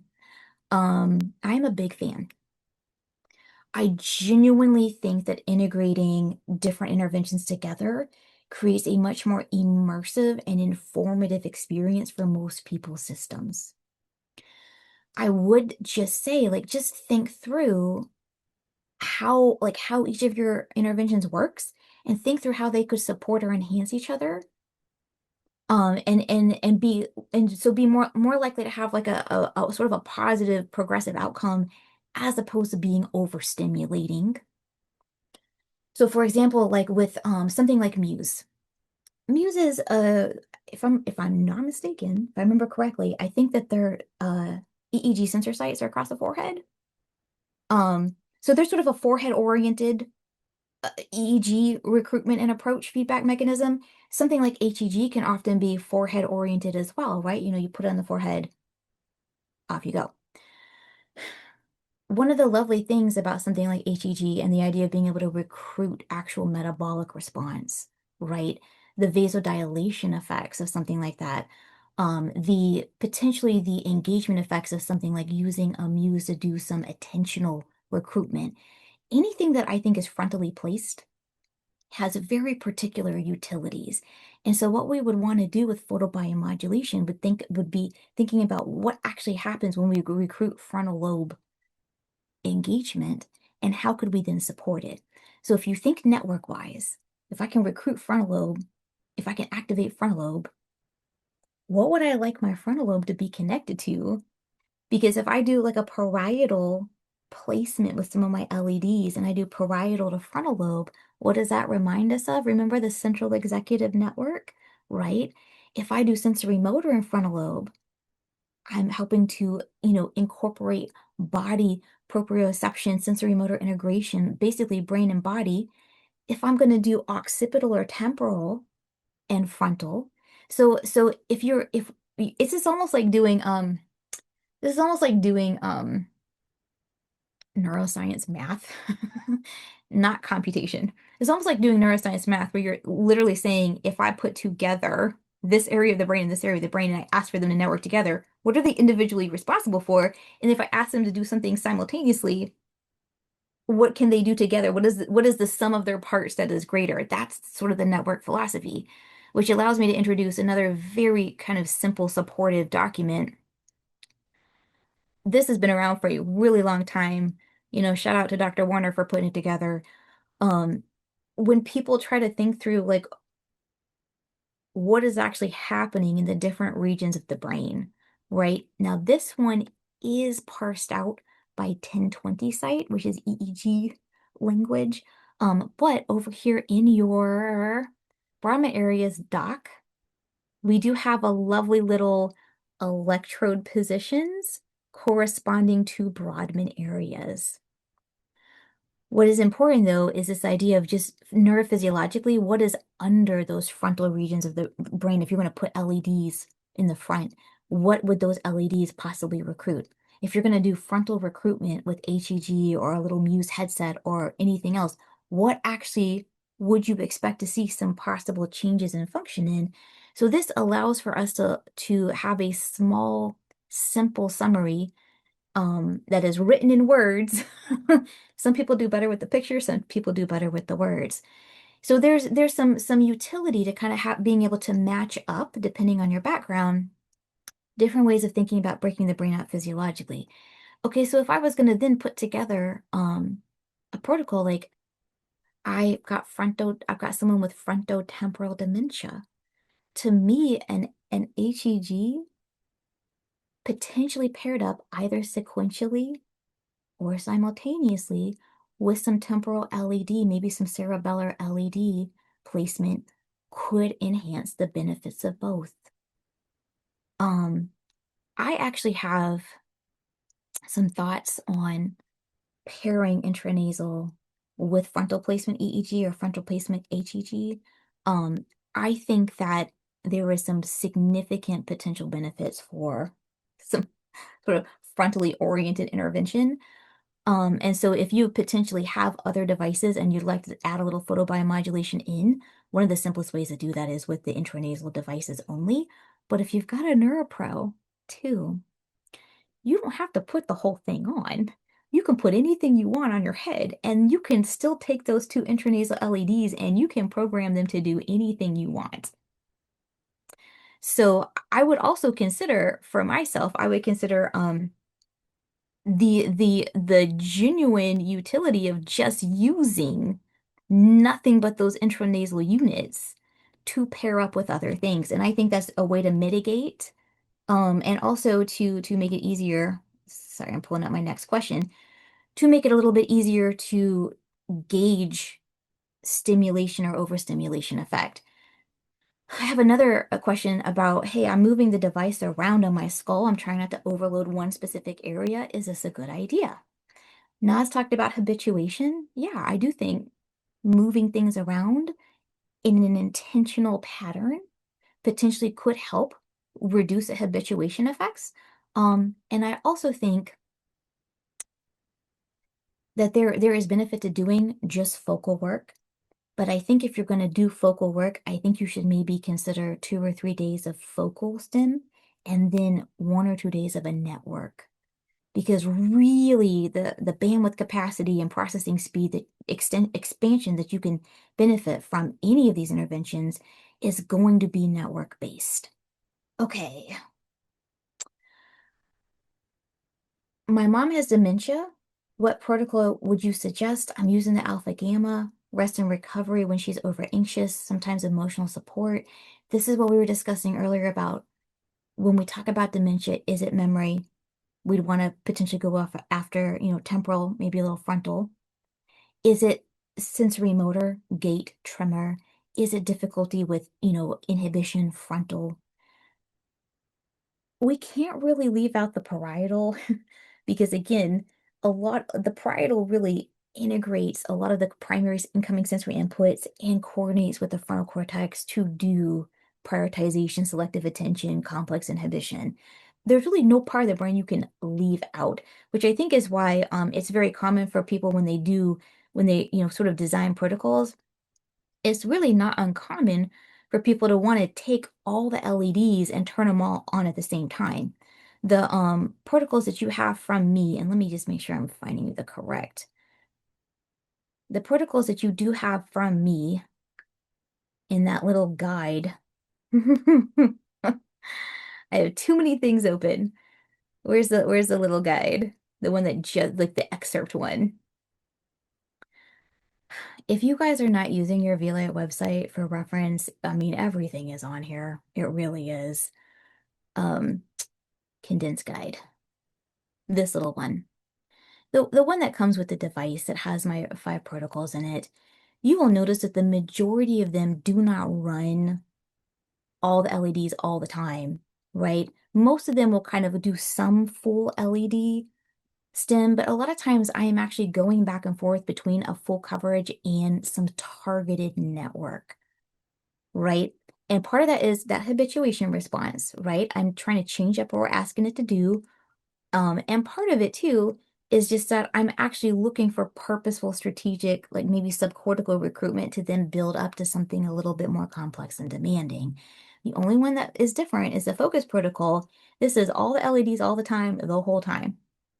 Because the point of the focus protocol is to just give you a beta bath and essentially as energetic and kind of demanding as I can be, with still like you'll notice even this, I'm going with the high beta down to the low beta. I'm still not trying to leave you strung out too much at high beta. We're still trying to consolidate down to sort of a practical ending.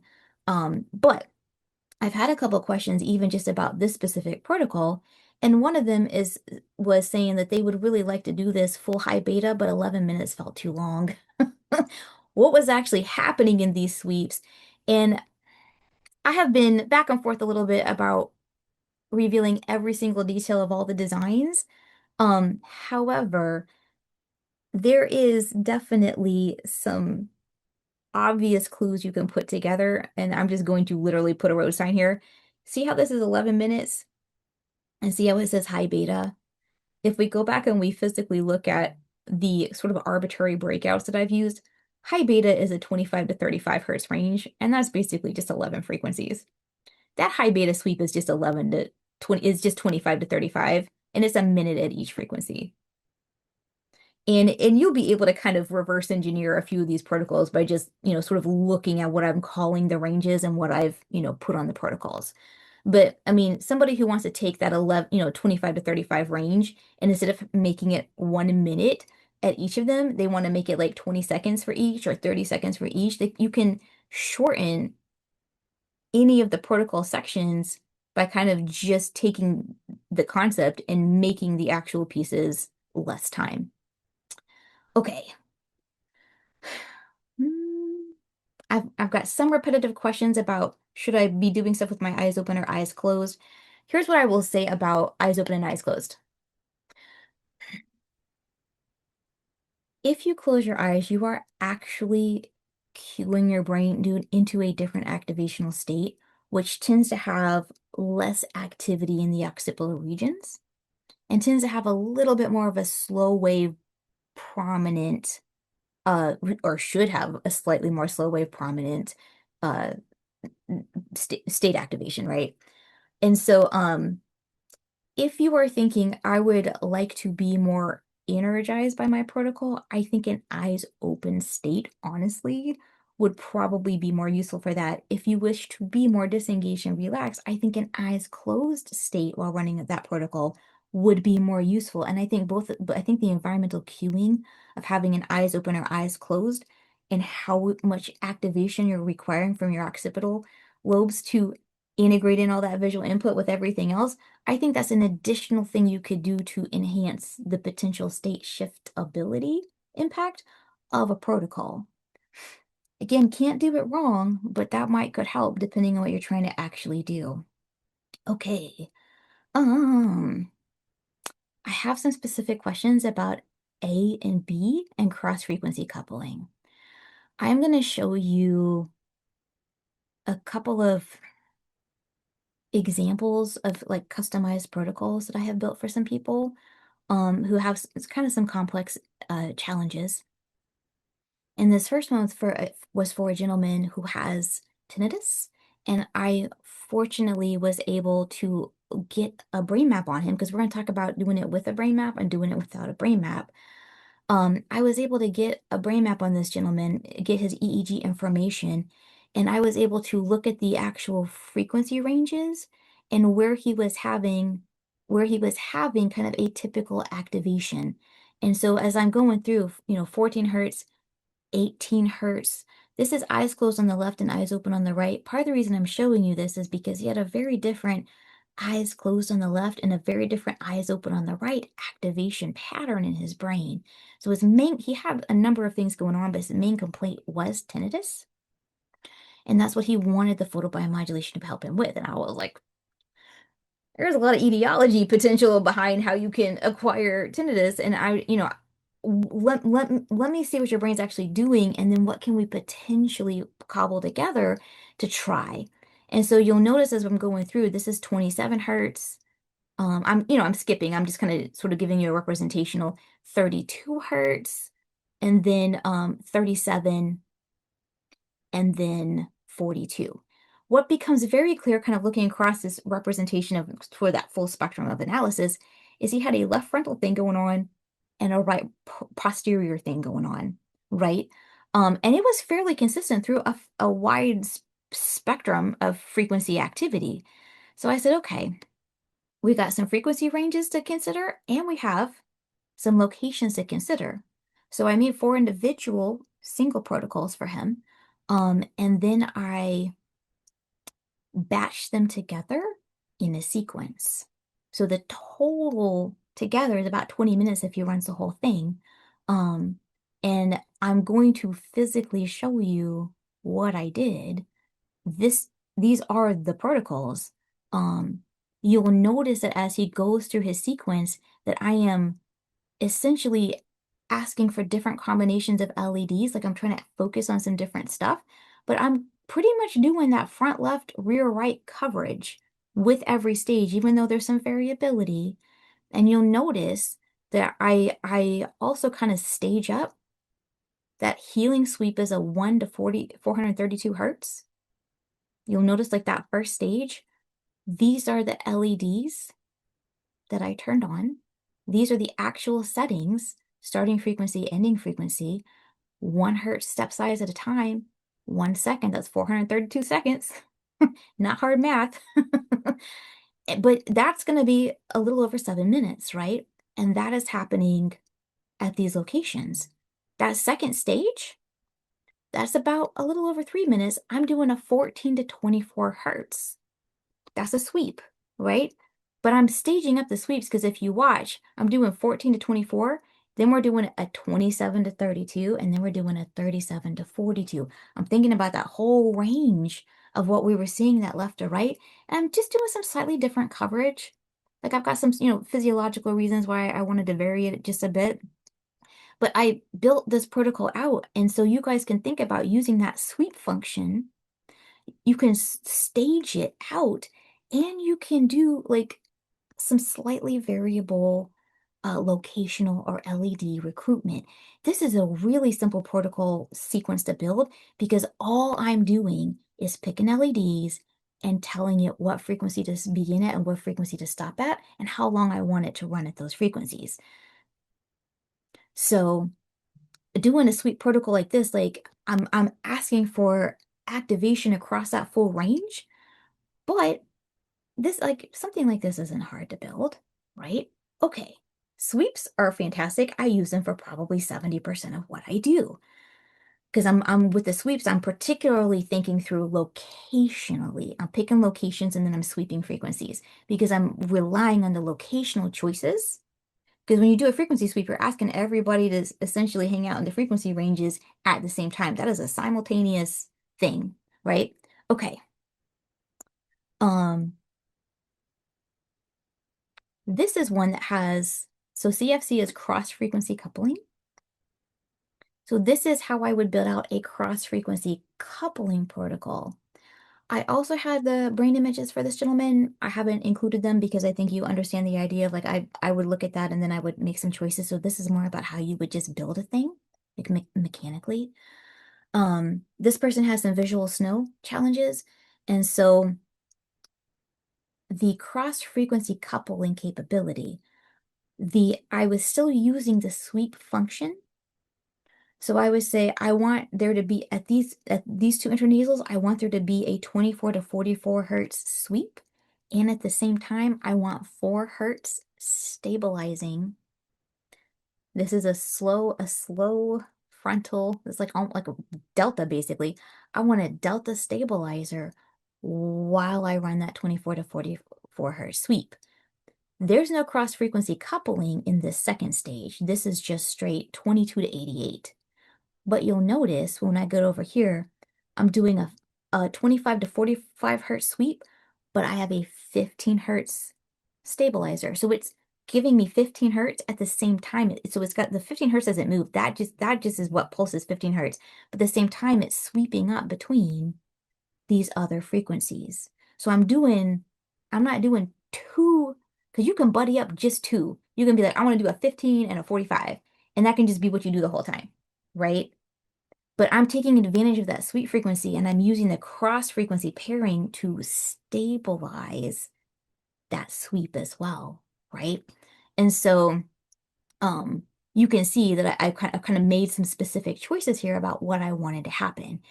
And the actual build out, let me just make sure you guys can see this. I had some questions about when would I use phase A and phase B and what's the point of the cross frequency coupling? Like how would we actually use that? And so, okay, there are 2 things about phase A and phase B that are useful for you to know. Phase A and phase B take up about half of each second, right? So if you have a second of time that you can run a stim, right? Whatever you put in phase A is going to run in half the second, and whatever you put in phase B is going to run in the other half of the second. So they are literally going to be asynchronous. So if you have everything in your protocol you're designing, if everything is in phase A, it all happens at the same time, whether it's a sweep, whether, like it doesn't matter what you're doing. If everything is in phase A, it happens synchronously. If you want to design something where part of the LED, some of the LEDs synchronize together and some of the other LEDs do something offset, the reason you might do an asynchronous couple of networks like that is if you have really diffuse slow wave across the entire brain and you would like more focal independence, you like to break it up and kind of speed up some independent regions to, get them out of that sort of global slow state. An asynchronous stim, where you're doing some LEDs in A and some LEDs in B, will actually help with that, encourage that independence. If you've got somebody with really asynchronous or independent activity, front of the brain's doing something completely different from the back of the brain. You've got really asynchronous hemispheric activity. This temporal lobe and this temporal lobe are hanging out in totally different ranges, right? And you really can't get communication or good, full task networking. That's when you would put everything into A and do synchronous. You're asking brain regions to do stuff at the same time. So this is just how A and B would work, right? You can pick some LEDs and put them in phase A, and you can pick some LEDs and put them in phase B and have just two different things happening. However, we've also assigned that feature to how we do the cross-frequency coupling.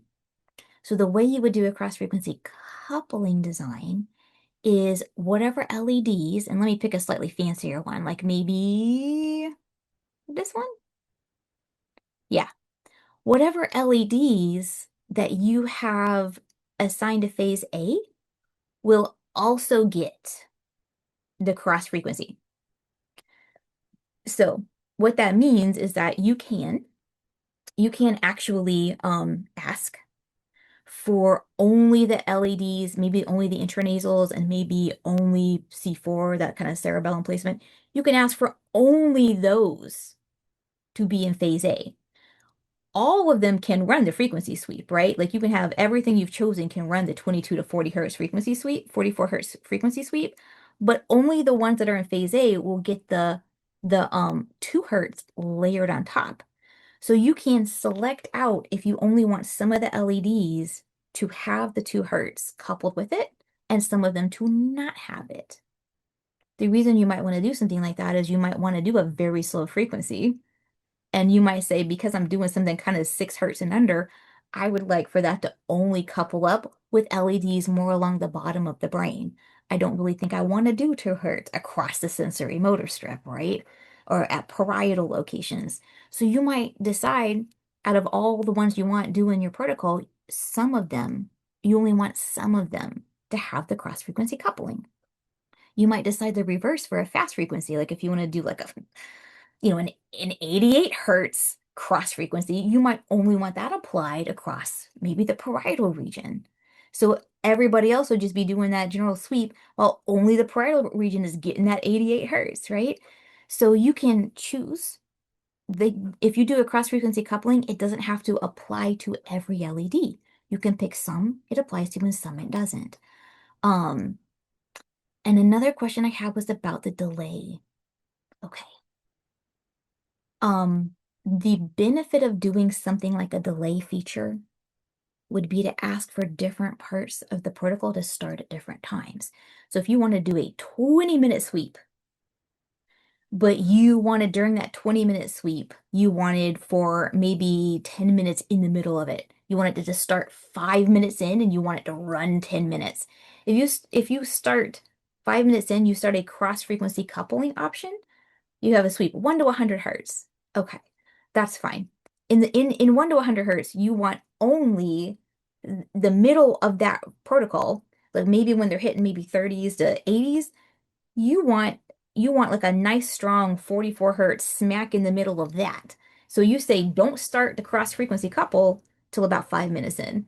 And then, like, I mean, I'm just kind of saying things as an example. Please do not do the actual math on this. I don't think it'll turn out. But let's say you only want it to apply to the middle of the protocol range. You can say start 5 minutes in. You can, count out how long it takes. Start this many seconds in, and then only run this many seconds, which means out of like a 20-minute protocol, if you delay the addition or the introduction of one of the elements of the protocol, it'll start further in and it can stop sooner. So you can layer something at the beginning.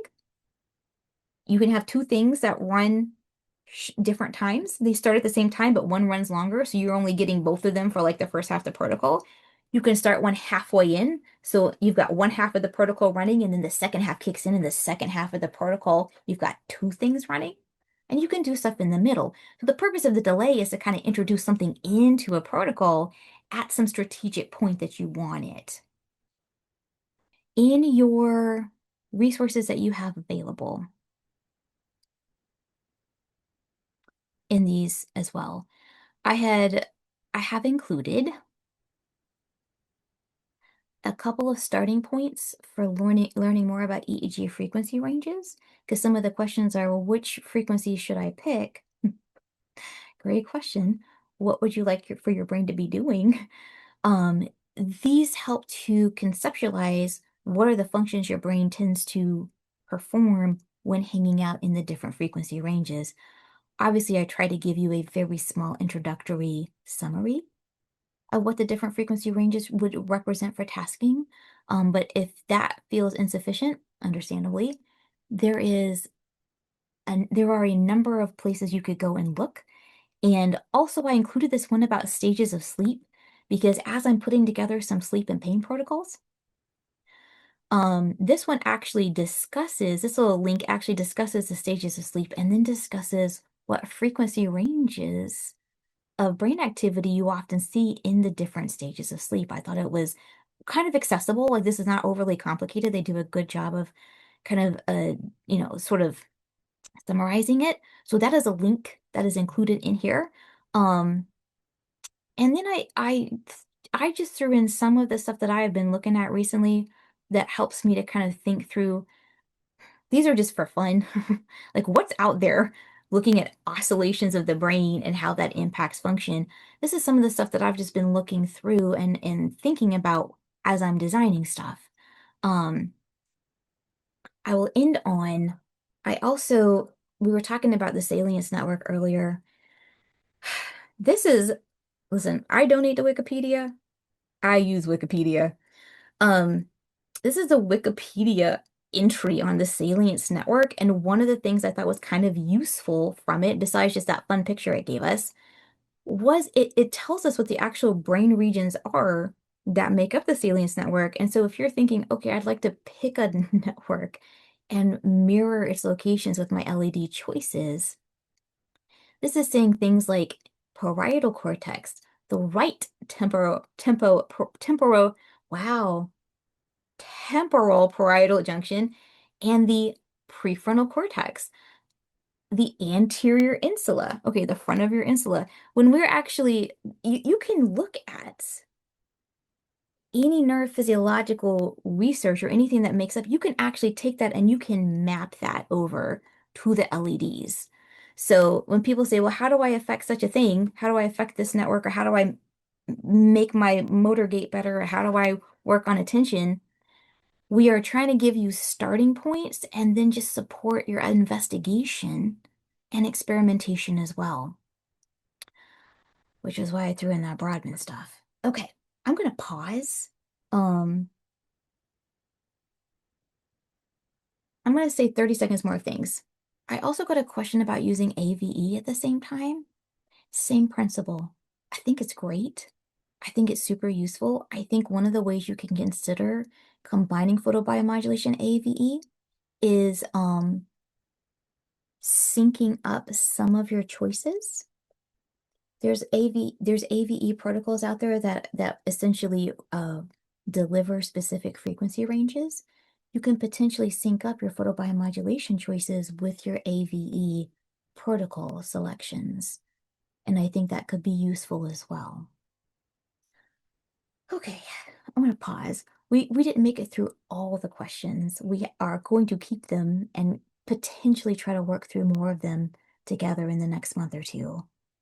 But we covered a lot of ground and I appreciate everybody's patience. Excellent. Thank you so much, Penijean. I really appreciate that. I have a follow-up question regarding tracking yourself, and you have been showing well, like some of the metrics. How frequently would you think people should track themselves? Like, is it on a month, on a weekly basis, on a monthly basis? Well, when it comes to how frequently you should track yourself, for one, I would say well, every time you do a session. Oh, You okay. should Just after a absolutely session. you should absolutely notate what you're doing with the session. Some people feel a little silly trying to kind of rate functional changes every session. They're like, what I don't expect to see a lot of change in the first 5 sessions necessarily. Um, I would say every session at least keep track of your fatigue levels or sort of your fatigue indicators over the first 6 hours and then the 24 hours. I would say within anything you rate within 24 hours is relevant. I would rate fatigue indicators each session, and I would certainly put down what I did. When it comes to tracking the changes, like the actual positive changes that you want to see, I am a fan of doing it every single time because the more data points, the better. However, sometimes people feel stressed out or a little frustrated if they're doing daily sessions and they're sort of rating themselves on function. And so, if you want to give it some room to breathe, absolutely feel free to maybe only do that twice a week or possibly even once a week to give this, your brain time to actually change a little bit before you go back in and rate it. Perfect. Excellent. Thank you.